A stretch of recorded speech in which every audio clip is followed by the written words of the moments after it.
Hey guys, this is Michael Jackson. I'm going to take you on a journey with me. I decided to start doing this because as I start building Chili Jam, I want you to see where it goes from the beginning of this journey to the end. Over the years, I've done lots and lots of businesses. I've had software companies, I've had photography businesses, I've helped people in the gym, I've done karaoke. And the thing that I've always enjoyed was actually helping people. And let me specifically talk about two of those things that I did. One was karaoke, and one was the LA Fitness, where I was actually a trainer for a while. I did indoor biking or cycling or spin, as some people might call it. I want to tell you about those experiences because I think they've actually shaped the way that I actually want to run my business. And not only that, it shapes the way that I want to give you information so that maybe we can make the world a better place and maybe I can help you build your business. So here's what I discovered. When I was working in Dallas, I was working with my brother and dad. We had a business that was basically a virtual assistant company. We had office space, we had secretaries, we had conference rooms and offices, and we'd rent out all those facilities for people to use. You know, you pay by the hour or by the day or by the week or by the month to use the facilities. Well, I've always been the artist type. I've never really been the I'm going to sit in an office in a cubicle, answer the phone and wear a tie type. And I was getting super stressed. I mean, so stressed that I actually ended up in the emergency room one day. And literally, I was having heart palpitations. I couldn't breathe. I was, in the emergency room for hours, and finally went home, after being there. I think I stayed overnight for that time. And it was just like, okay, Michael, you got to cut the stress. I'll tell you, one of the things that happened to me is one of my, she's a good friend now, Beverly, she came to the hospital with me, and I think a day or two after that, it might even been before, but I remember one of the best things that Beverly ever told me was, I said to her, these phones are driving me crazy. Every time it rings, it just makes me insane. I don't know what to do. I was out of my mind. And so she said, well, Michael, why don't you just turn it off? And I was like, what do you mean? And she said, Michael, why don't you just turn the phone off? Don't answer it. You've got secretaries answering the phones. Why do you need it to ring on your desk? And I was, I don't know why I don't turn it off. So I did. I turned it off. And I will say that within literally 30 minutes, I was feeling better. I had turned off that phone and it wasn't bothering me anymore. And that was just a little epiphany. Well, let me tell you what happened. I was way out of shape then. And I started going to LA Fitness.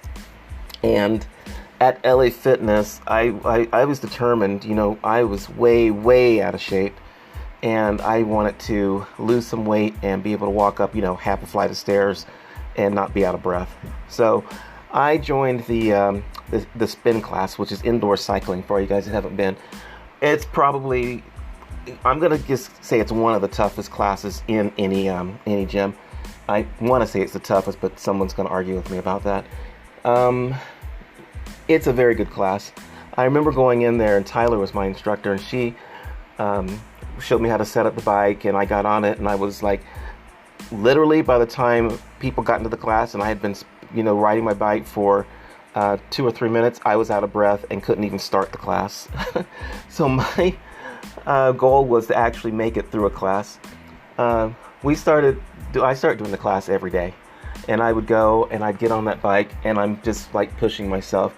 And I finally got it to where I could maybe do 5 minutes of the class, literally 5 minutes of the class before I had to just sit there and watch everyone else work around me.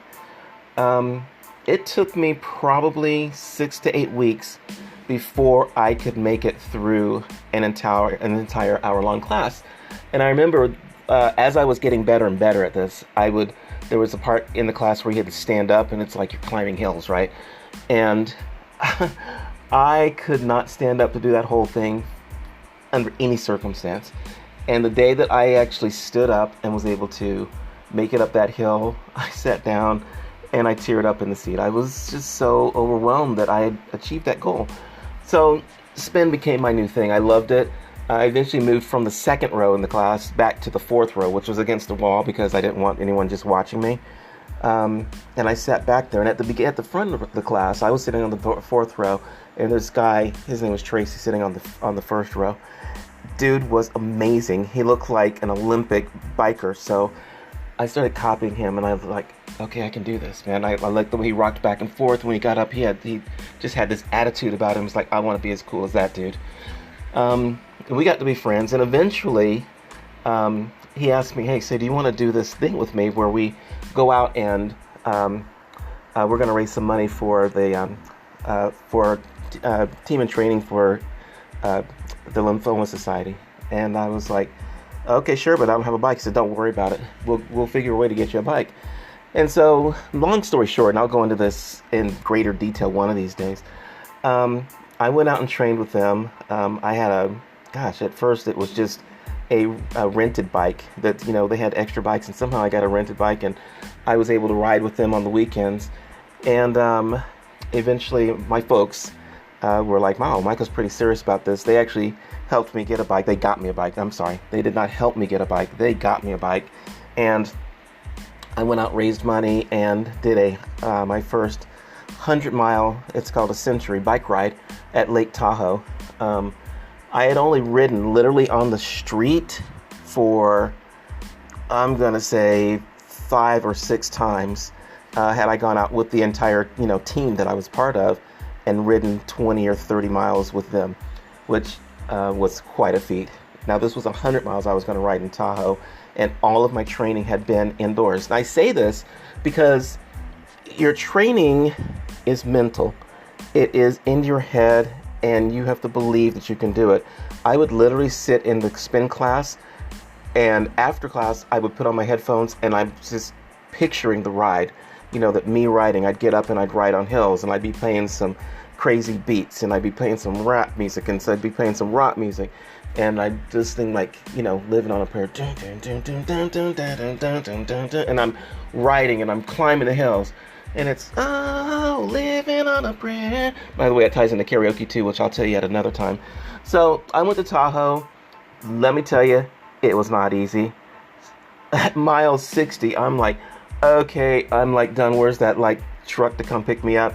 It didn't come. I had to keep riding. I was by myself. I'm 10 miles from the finish. I'm at 90 something, and I'm like, oh my God, I'm gonna just walk this. I got off my bike and I'm walking.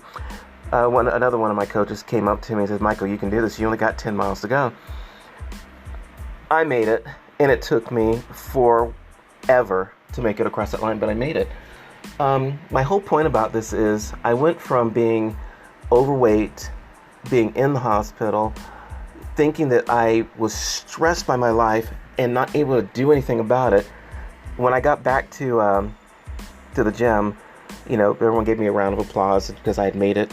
And Tyler and I think Jerry, both of them said, Michael, you know what? You ought to be an instructor. And I was like, what? I ride in the class. I'm not an instructor. And they both eventually convinced me, Michael, okay, you should be an instructor and teach other people this thing. And I was like, okay, I'll give it a try. I was petrified. I'll give it a try. I was petrified. So before my first class, I went home and put on every CD that I had, because, you have to do the music as well as tell the people, get up, sit down, ride faster, ride slower. And I scripted out my whole ride, the whole thing. And I played it over and over in my head, like with the music. I was singing along. I was riding in my desk chair, like I was in class, in front of the class doing it. And I got there and I did my first class, and it was okay. It was okay. And people liked it. And I was like, huh, that was kind of cool. And I was like, oh, all right, I'd like this. I'll do it again. And so I kept doing it. And eventually I had some of the most attended classes at LA Fitness, and turned into this, kind of a rock star, we're going to teach people how to do spin. But that's not really what got me going.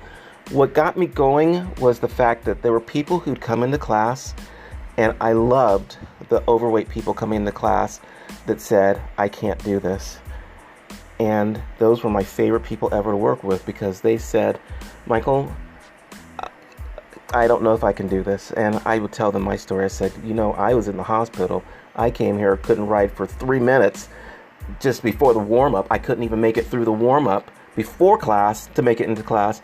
And I did this. And I said to them, if you keep coming, I will work with you every day until you can make it through this class and you reach your goals. So I think that has been my mission in life. It is my mission in life. I'll tell you about the karaoke cult one day, because that was my same thing with karaoke. I didn't care how bad people sang. I only cared that they got up on the stage and tried. And I only cared that everybody there, no matter how bad that person was, stood up and treated them like a rock star. Like you get up and you scream like you just came from the last concert that the Rolling Stones ever gave, or you were at a Michael Jackson concert, or you were at a Prince concert, or you just got done listening to the best rock and roll anthem song you'd ever heard, and you got your hands up in the air waving. I don't care if that person couldn't sing one note on stage in tune.